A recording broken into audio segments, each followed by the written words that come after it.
డబ్బు, అనారోగ్యం, ఉద్యోగం, వ్యాపారం, అప్పులతో బాధపడుతున్నారా? మీకోసమే లాంచ్ యువర్ ఫ్యూచర్ ప్రోగ్రామ్. నమస్తే, నా పేరు doctor Solomon Raj, advocate supreme court of India. Welcome to Suman TV. Recent గా సుప్రీం కోర్ట్ వారి ముందుకు ఒక పిటిషన్ వచ్చిందండి. ఇది మన ఇండియాలోని పెన్షన్ స్కీమ్స్ గురించి. అంతకుముందు మనకు తెలుసు ఓల్డ్ పెన్షన్ స్కీమ్ ఉండింది. దాని తర్వాత ఈ నేషనల్ పెన్షన్ స్కీమ్ అన్నది కూడా ఇంట్రడ్యూస్ చేయబడింది. ఇది ఇంట్రడ్యూస్ చేయబడిన తర్వాత ఎలిజిబిలిటీ క్రైటీరియా ఏంటి అన్నది చాలా మంది స్టేట్ గవర్నమెంట్స్ ని, మళ్ళీ సెంట్రల్ గవర్నమెంట్స్ అందరినీ కూడా ఒక కన్ఫ్యూజన్ కి తోసేసింది. ఈ కన్ఫ్యూజన్ కి తర్వాత లక్షలాది మంది ఎంప్లాయీస్ డిబేట్స్ కి సుప్రీం కోర్టు వారు దీంట్లో ఒక జడ్జ్మెంట్ ఇచ్చి ఆర్డర్ పాస్ చేసి ఈ డిబేట్స్ కి తెరపెట్టిందని చెప్పుకోవాలి మనం.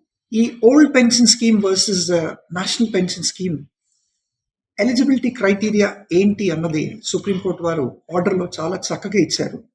దీనివల్ల బెనిఫిట్ అయ్యేది ఎవరికి ఎక్కువ బెనిఫిట్ అవుతుంది, ఎటువంటి క్యాండిడేట్స్ యాక్చువల్లీ దీనికి ఎలిజిబిలిటీ ఉంది, ఎవరు అప్లై చేసుకున్న వాళ్ళకి ఎలిజిబిలిటీ వస్తుంది అని ఎన్నో కూడా సుప్రీంకోర్టు వారు దీంట్లో చాలా క్లియర్గా క్లుప్తంగాను ఆర్డర్ ఇచ్చారండి.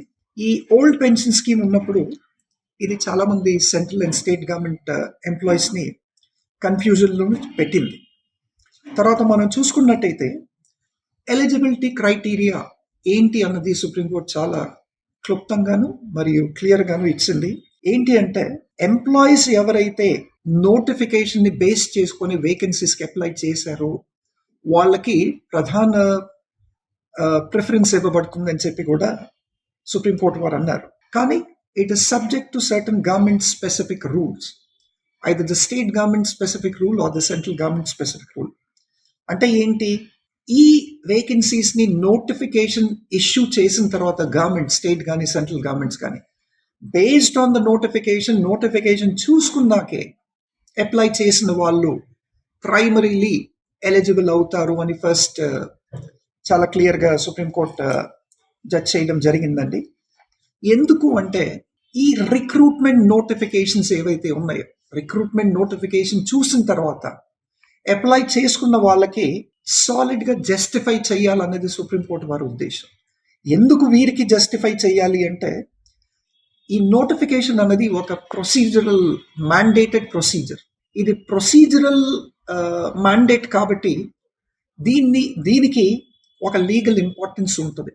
లీగల్ ఇంపార్టెన్స్ ఉంది కాబట్టి it is mandated, you can say a rule or a law. కాబట్టి ఇట్లాంటి వారికి అతి ముఖ్యంగా ఇంపార్టెన్స్ ఇవ్వాలి, ఎందుకంటే రిక్రూట్మెంట్ నోటిఫికేషన్స్ లీగల్ ఇంపార్టెన్స్ ఉంది అని చెప్పి దీన్ని చాలా క్లియర్గా చెప్పింది.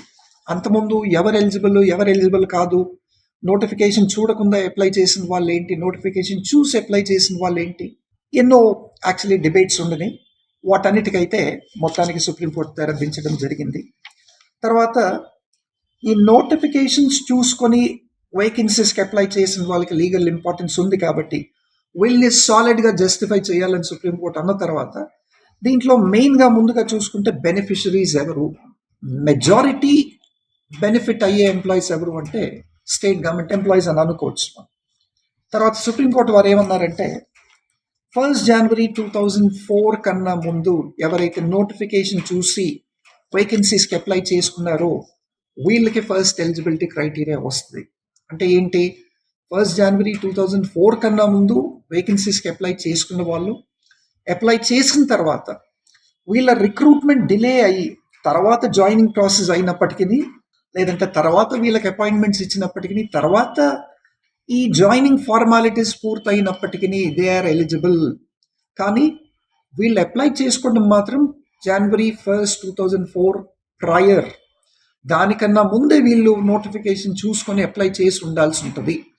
అంటే 1 జనవరి 2004 తర్వాత అప్లై చేసుకున్న వాళ్ళు జాయిన్ అయినా పర్వాలేదు, 2004 తర్వాత జాయిన్ అయిన వాళ్ళు అయినా పర్వాలేదు, కానీ application based on the notification మాత్రం 1 జనవరి 2004 బిఫోర్ ఉండాలని చెప్పి చాలా క్లియర్గా సుప్రీంకోర్టు వారు అంటున్నారండి. మేజర్గా బెనిఫిట్ అయ్యేదంతా కూడా స్టేట్ గవర్నమెంట్ ఎంప్లాయీస్. కాబట్టి అంతకుముందు ఓపీఎస్లో అప్లై చేసుకున్న వాళ్ళు, ఓపీఎస్లో ఉండి కూడా మళ్ళీ ఎన్పిఎస్లో ఎవరైతే అప్లై చేసుకున్నారో నోటిఫికేషన్ చూసి, వీళ్ళ బేసిస్ని మాత్రం ఈ ఆర్డర్తో సుప్రీంకోర్టు వాళ్ళ స్టాండ్ని ఈ వర్డిక్ట్తో చాలా స్ట్రాంగ్ చేసిందని మనం అనుకోవచ్చు. సో కాబట్టి మొత్తానికి ఈ ఓల్డ్ పెన్షన్ స్కీమ్కి, నేషనల్ పెన్షన్ స్కీమ్కి ఉన్న డిబేట్కి మాత్రం సుప్రీంకోర్టు వారు ఈ జడ్జ్మెంట్తో అన్నిటికీ కూడా తెర దింపేశారని చెప్పి కూడా అనుకోవాలి. Thank you.